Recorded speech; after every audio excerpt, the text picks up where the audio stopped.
রাধে রাধে। একদিন এক চোর দেবাদিদেব শিবের মন্দিরে চুরি করতে যায়।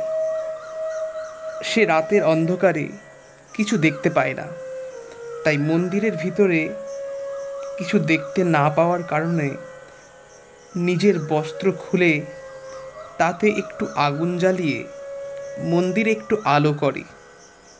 সে তখন দেখতে পায় শুধুমাত্র পূজার কিছু পাত্র, প্রদীপ আর কিছু ফুল ইত্যাদি পড়ে আছে। সে সেগুলি নিয়েই সেখান থেকে পালিয়ে যায় রাতের অন্ধকারে।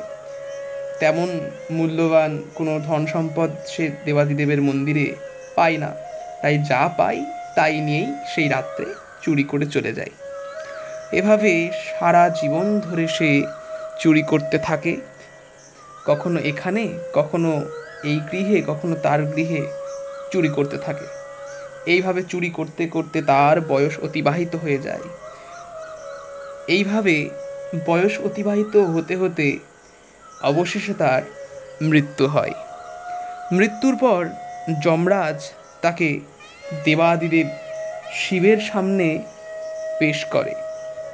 তখন যমরাজ দেবাদিদেবকে বলেন, এই যে ব্যক্তি যাকে আমি তোমার সামনে নিয়ে এসছি, হে প্রভু দেবাদিদেব, এ সমগ্র জীবনে একবার মাত্র একটি ভালো কাজ করেছে। আর সেটি কি? শুধু একবার মাত্র হে দেবাদিদেব তোমার মন্দিরে এ আলো জ্বালিয়েছিল, তাও কিছু সময়ের জন্য, তাও আবার চুরি করার জন্য। এখন বলুন এর কি গতি হতে পারে? তখন দেবাদিদেব বললেন, একে রাজা করে দাও। দেবাদিদেবের কথা অনুযায়ী সে পরবর্তী জন্মে রাজা হয়ে জন্মগ্রহণ করে।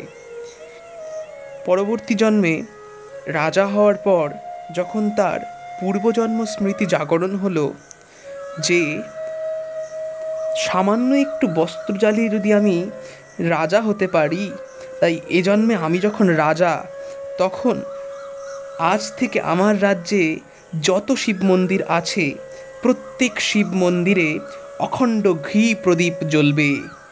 এই ঘোষণা করে তিনি নির্দেশ জারি করলেন সমগ্র রাজ্যে। আর রাজার নির্দেশ অনুসারে সেই দিন থেকেই রাজার রাজ্যে সমগ্র শিব মন্দিরে অখণ্ড ঘিয়ের প্রদীপ জ্বালাতে শুরু করলো সমগ্র প্রজাগণ। আর এর পুণ্য প্রভাবে সে আজও স্বর্গের কুবের পদে অধিষ্ঠিত। অর্থাৎ সার কথা এই যে মানব জন্ম এমন একটি সুযোগ, যা কাজে লাগিয়ে স্বর্গেও যেতে পারে মানুষ, আবার নরক যন্ত্রণাও ভোগ করতে পারে। সমগ্রটাই আমাদেরই হাতে।